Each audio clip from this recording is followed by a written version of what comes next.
Hey guys, it's Dan Martin, and it's on education. I'm super stoked about today's topic. And today's topic, it's on higher order thinking. And so when I was teaching, we would be always challenged by administrators and folks in the public to elevate the thinking of our students. And I was always struggling to do that. I was trying to move through the required curriculum and to have activities and labs that encourage students to develop problem-solving skills and analytical skills to elevate their thinking. And so today we're going to talk about this topic and maybe look at it a little different perspective than you're used to. So we're going to first review a little bit about Bloom's taxonomy, and then we're going to develop strategies to increase higher order thinking and problem solving. Okay, so just kind of a historical view first on Bloom's taxonomy. This was developed back in 1956 by a fellow by the name of Benjamin Bloom with colleagues Max Egelhart, Edward First, Walter Hill, and David Catherall. And so they published this hierarchy of learning, starting as a triangle type of system where you start at the base, which is knowledge, and then it moves up to comprehension, application, analysis, synthesis, and evaluation. And then about 20 years ago, they redid the terminology and kind of refined the concept, and now it's the triangle goes from the bottom to the top: remember, understand, apply, analyze, evaluate, and create.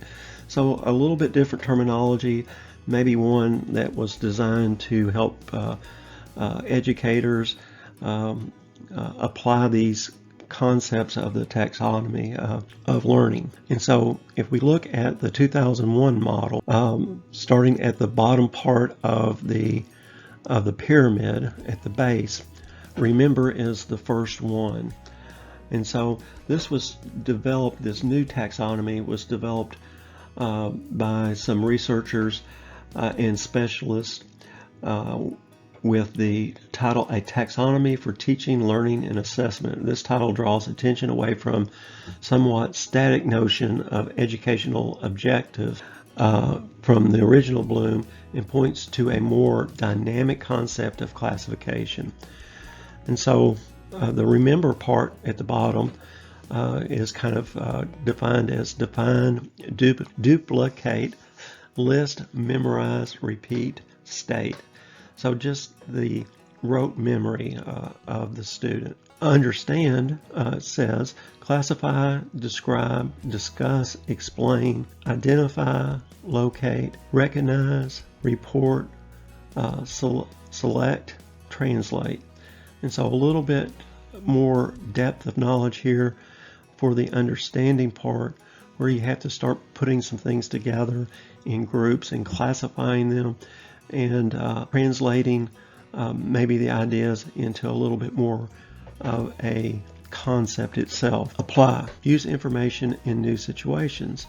It says execute, implement, solve, use, demonstrate, interpret, operate, sketch. Okay, so the process here is to actually use the knowledge for an end goal, to use it to apply the knowledge that you have grown to understand and maybe solve a problem. Analyze, draw connections amongst ideas. So differentiate, organize, relate, compare, contrast, distinguish, examine, experiment, question, test.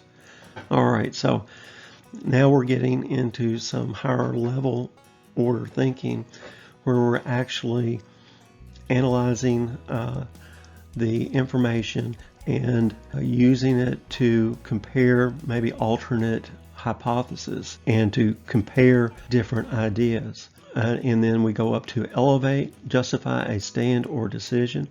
So after you analyze maybe an experiment or a set of data, You evaluate that in terms of other ideas and elevate those ideas above others and give reasons why. And then finally, at the very top part of the pyramid is create. It says produce new or original work, design, assemble, construct, objective, development, formulate, author, investigate. All right, so here we might propose an alternate to what we've evaluated and refine that concept to create a new idea or a new approach to solving a problem. So this is the says the verbs of the new scheme, what you would be actually doing in each part. And so I think that this is helpful to keep in mind as you're working through your curriculum and scaffolding your assessments and working toward getting students to think in higher levels. Okay, so what I thought was really interesting when I was doing research for the topic was an article that I found that was an interview of Dr. Richard Paul. And this interview was published by the Georgia Institute of Technology and its State Department of Technical and Adult Education. And the publication type was Collected Works Series in a journal entitled Wordsworth, a quarterly newsletter of lifelong learning. And this was published in the fall of 1998. And so not a recent publication, but one that I found really looked at the skills involved in critical thinking and analysis and really did a deep dive on it. Dr. Richard is a director of research at the Center for Critical Thinking at Sonoma State University in Roanoke Park, California. He's written 6 books and close to 200 articles, and he is the director of the Center of Critical Thinking. And this center conducts workshops, conferences, advanced research, and so disseminates information about the theory and practice of critical thinking. And so Dr. Paul was interviewed here in this publication by Barbara Christopher. And so we're going to be discussing his ideas, which I think are awesome. So let's take a look. Okay, so how does Dr. Paul define critical thinking? He says critical thinking occurs as people recognize that thinking itself does not necessarily gravitate toward high quality. Rather, it often gravitates toward low quality. So when critical thinking is the systematic attempt to think about thinking in such a way as to take apart and recognize how it is functioning, evaluate it for its strengths and weaknesses, and restructuring it to make it better. In other words, thinking about thinking. We are thinking in order to make thinking better. Thinking improves thinking. A lot of thinking there going on. So I think that that's really cool, is that you just don't have thoughts, but you analyze where those thoughts come from and why you believe what you believe. And that's the first step in becoming a critical thinker. What are some good traits of critical thinkers? So I thought this was awesome. There's basically 2 main traits here. It says a person with intellectual humility would know what they know and know what they don't know, and are able to fill in the gaps of ignorance and knowledge rather than to confuse a belief, however passionate it might be, with knowledge.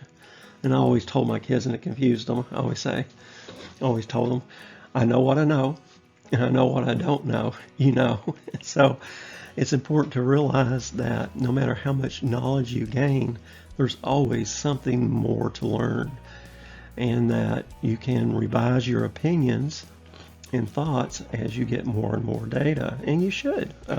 It's important for people to grow and to continually investigate their ideas and conclusions. It says here, another trait of a good critical thinker would be intellectual perseverance, ability to work through difficulties in thinking in order to solve problems that have some inherent complexity in them. All right, so I immediately thought growth mindset here. You've got to be able to hang in there.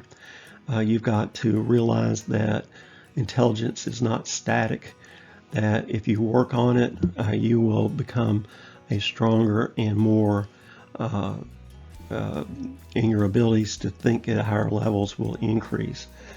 And it goes with those brain connections that you make when you are working through problems. The brain is not static, it's growing also, and so your ability to think and reason increases with time if you work at it. So I thought that these were awesome traits that Dr. Paul brought out. What are the stages of critical thinking? The first stage is the unreflective thinker, is where we all begin. We don't know about our thinking. We're controlled by our thinking. We don't control it. So our thinking may come from media, from peer groups, from television, from newspapers, or even misconceived experiences. Whatever we are taking in and using in our thinking, we're not aware of.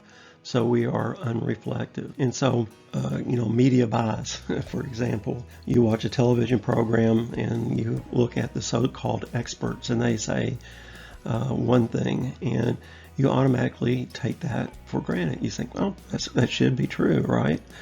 And so you are not reflective of the motives of the person.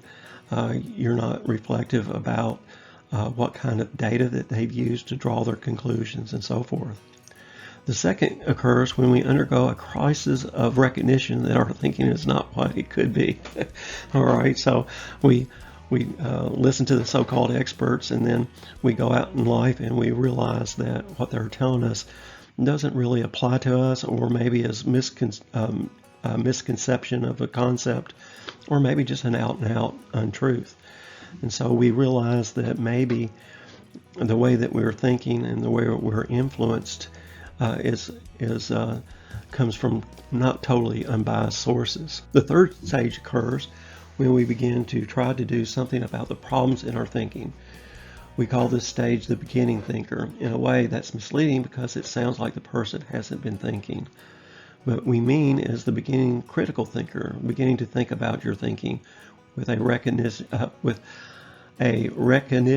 that there are problems in your thinking. The product of the third stage is the recognition that sooner or later you'll need to practice good habits of thought regularity. Okay, so in this stage you begin to realize that it's going to take some effort to be an informed thinker, to dig through the data, to actually look at varying points of view, and to look maybe at the motives behind whoever is presenting the information has, and also to evaluate if this information is coming from an informed source that actually does research or an uninformed source. Last stages. So now we move to the next stage, the fourth practical stage. You are beginning to develop regular habits of good thinking.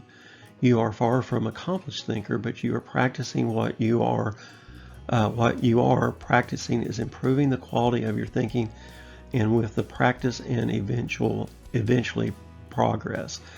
So here you're starting to look at multiple sources. You're starting to look at the data more critically, look at the motives behind it.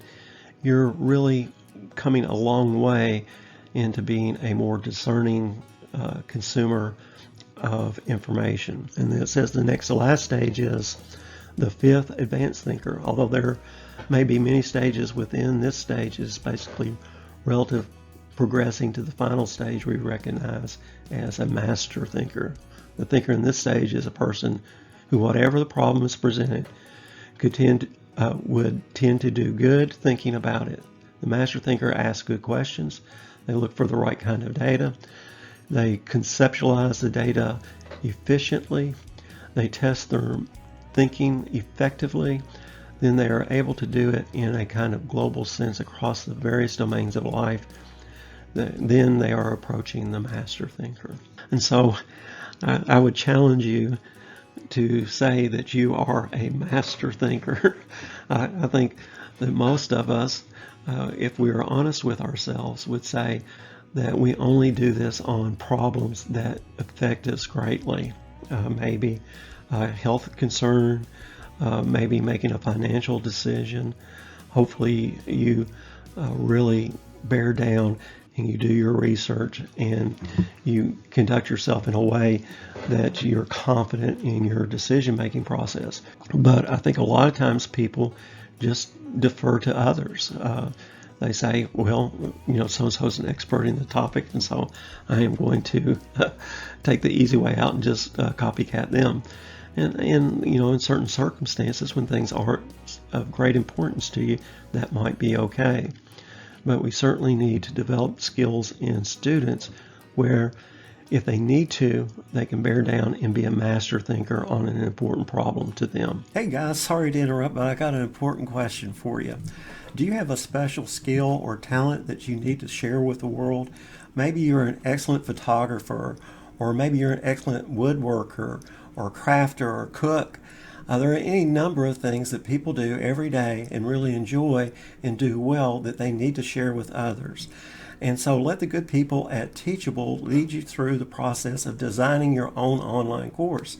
It's really enjoyable, plus you can make some extra money, and I've included a link down below. Maybe your special talent is commenting on videos and blogs. And so there is a place called Paid Online Writing Jobs. And I've included a post down below where you can make money per hour reviewing and writing for others. And so this is a real cool site as well. Maybe you got that back to school blues and you're dreading going out to the stores to buy school supplies for your students. And I'm going to encourage you this year to do a lot of your shopping online. One thing, you don't have to buy from depleted store shelves. You can always pick exactly what you want and find exactly what you need. So I'll provide a Walmart link down below where you can go and shop for your school supplies. Now, when you click on an affiliate link of mine, it won't ever cost you anything extra, but I'll get a small percentage of the sale that will help me create more content for you. So hopefully you're enjoying the podcast, and we'll get right back to it. Thanks. So I found this to be really cool too. He has 8 critical structures and questions in this thought process. So I thought this was just awesome. The critical structures here are: what is the purpose or the goal in your thinking? Some critical questions. What data, facts, and experience do we have to look at the problem? Interpret data and facts. So we're going to look at the data and the facts and see what conclusions we would make. The concepts or ideas that can be applied. Is there other work being done or concepts to tie all this data together? What assumptions are we making? So you might look at a problem and assume, say, that we're on planet Earth and there's regular gravitational pull from the Earth. But the assumption might be different if you're Elon Musk or one of the brilliant scientists that work on the space station.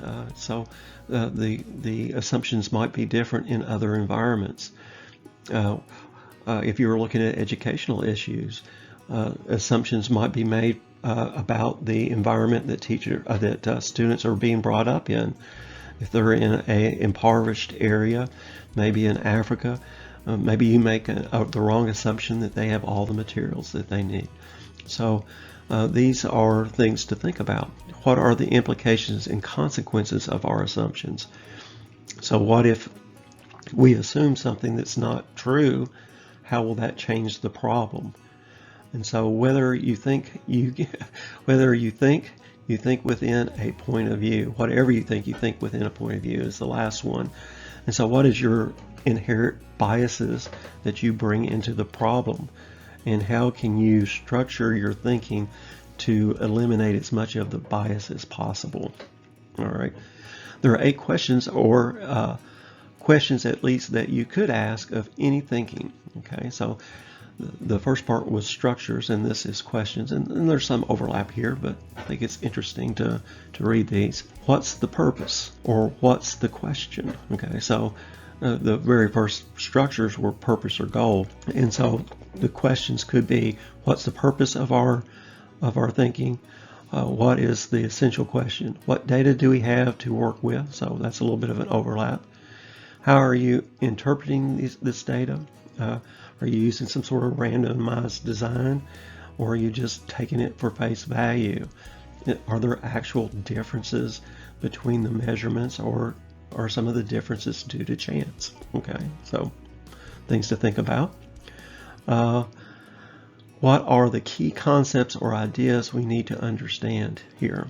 Okay, so certainly in the sciences, we have some base knowledge that we use to apply to problems, relationships between variables.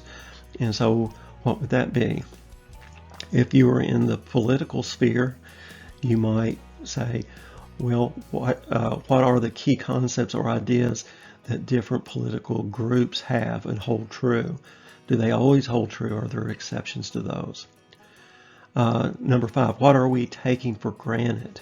Okay, so there may be some things that you just think are, going to happen that might not happen. And so in a physics experiment, you talk about stopping distances.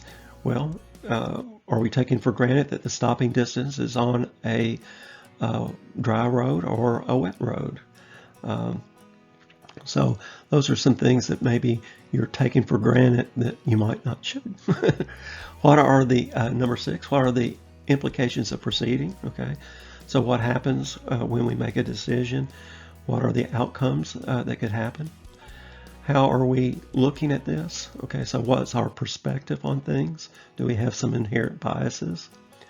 Is there any other way of thinking about the problem? Okay, and so this is one of those things where you want to have a period of just total abandon in terms of your thinking.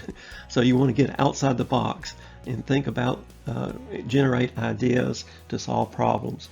And then after you generate these ideas, it should be in an environment where it's safe for people to come up with silly ideas. And maybe a silly idea is not so silly after all after you analyze it.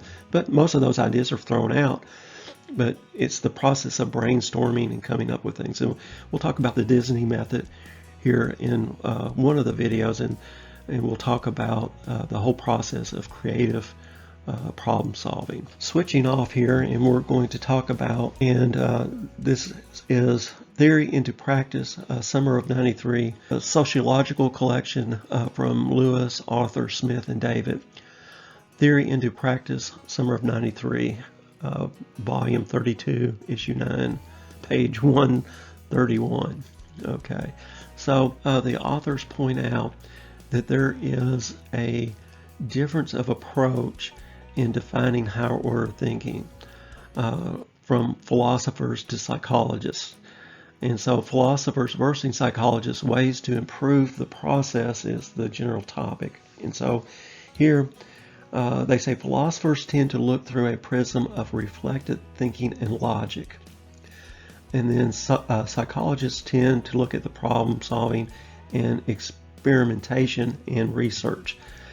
So some of the great philosophers used logical thinking, and they thought through a prism of reflection.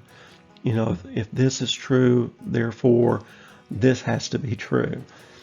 Psychologists tended to conduct experiments to see if what assumptions that they made, they test hypotheses, and to see if the hypothesis or the way of thinking that they assumed would happen, or the events were predicted, and then they would do an experiment to see if those predictions came true or not.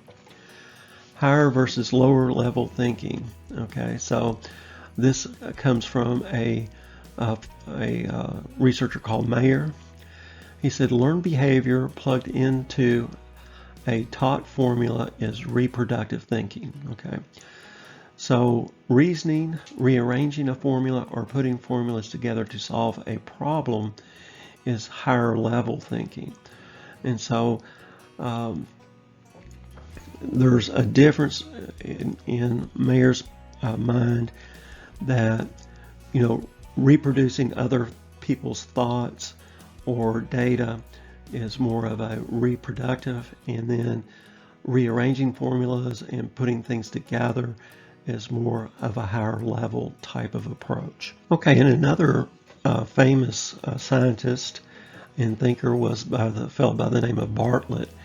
And his view of higher order thinking, there's three main types. And he thought of this whole process as gap filling. And so the very first level or tier of thinking was interpolation, filling in information missing from a logical sequence.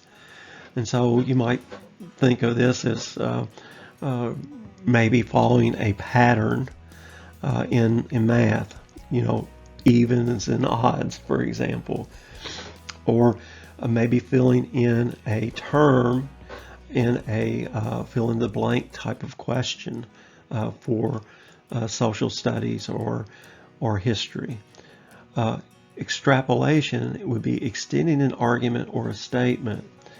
And so this might be, for example, saying that a certain policy led a certain government policy or social policies that lead to different events.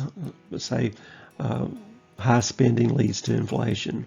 That would be an extrapolation of high spending. Reinterpretation would be rearranging of information to affect a new interpretation. And so this might be extending that and saying that, well, higher spending led to inflation during the 1970s, but now the higher spending led to greater investment in research, which actually lowered the cost of goods. And so you can see the thought process here of Bartlett and the staggering or the elevation from interpolation to extrapolation to reinterpretation. So I thought that was pretty neat. Commission of Science and Education of America, Association of the Advancement of Science. So you could probably guess here that they see a higher order thinking as doing research and conducting experiments. So problem-solving activities consist of basic and integrated processes. So with the basic processes, the basic process would be observing, measurement, inferring, predicting, classifying, collecting, and recording data. All right. So in my science classes, we always talked about the scientific method, and we said O, C, heat, O for observation, C for collection of data, H is hypothesis, E is experiment, A is analysis, and T is theorize. And so you move from collecting data, interpreting it, classifying it, recording it, and then that's the basic part. And then the integration part is interpreting data, controlling variables, defining operationally, formatting hypotheses and experiments. And so they see higher order thinking as conducting experiments basically and looking at things experimentally. Critical thinking and problem solving continued. So there's some other work here highlighted. Baer in 1985, critical thinking is the assessing the authenticity, accuracy, and or worth of knowledge, claims, and arguments. Okay, very good. Critical thinking is not problem solving, and it's not a cover of all thinking skills. All right, so that's the way Baer looked at this whole thing of critical thinking. It's just not problem solving, but it is assessing authenticity, accuracy, and or worth of knowledge, claims, and arguments. I certainly think that that's a worthy pursuit when you are looking at maybe other people's work, evaluating information that you're getting from newscasts, maybe evaluating perspectives on different social issues. And so I think that is certainly something that we need to develop in our students. B.O. Smith emphasized evaluation and judgment whether to accept or reject an argument. So again, a great skill set to have. Ennis in 1981, the National Study for the Study of Education combines creative thinking and problem solving are interdependent in practical use. Okay, I think I got that right. My picture's blocking my graphic here, but it combines those things. So certainly think that that's a strong argument, is that you need critical thinking skills to solve problems, but it's not always a problem that you're solving that you're trying to think critically about. Sometimes it is information presented from other sources that doesn't necessarily involve solving a particular problem. Okay, so now a summary of what we've gone over and some of my ideas and perspective on things for what that's worth. Higher order or critical thinking can be thought of in many ways. Remember, we had a difference in the philosophers and the psychologist's viewpoint of critical thinking. One used more of a logic-based approach, and the other used more of an experiment-based approach.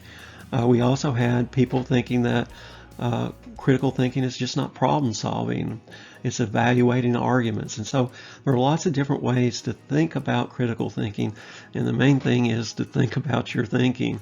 And so that's the second point I want to make here, is that students should be taught to and encouraged to think about how they are processing information and how they're coming up with their viewpoints. They should be challenged to present data or to present arguments based on research. The process of critical thinking can occur at any stage of development, and that's a really critical one here.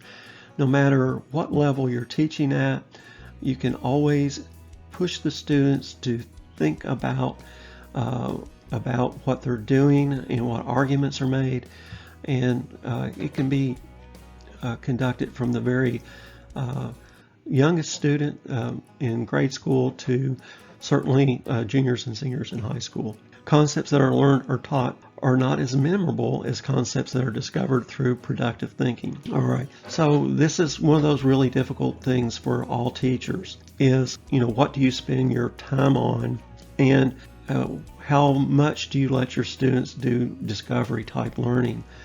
Discovery type learning is painstakingly slow. And my students, a lot of times when I try to get them to think on their own and to come up with their own conclusions, they just want me to tell them the answer. Has that happened to you? I'm sure it has. And so there's certain things, certain important concepts that the children should and the students should experience and learn for their own, and certainly they will remember it longer if they do. It says here, care must be taken to engage students to think critically using evidence, experiments, and data. And so, to be very kind and to be a advocate for students, you need to say, well, how do you know that to be true? What did you observe? What have you read? What kind of perspective? Think of all those critical questions that Dr. Paul raised, and to evaluate arguments and to evaluate solutions critically, and to develop those higher level, those mastery thinking skills as we go. I hope you guys have enjoyed this podcast. I've enjoyed doing the research to put it together for you. In the next one, we are going to actually look at activities and things that can be done in the classroom to help your students develop higher order thinking skills. So I hope you've enjoyed this, and I'll see you in the next one. Peace.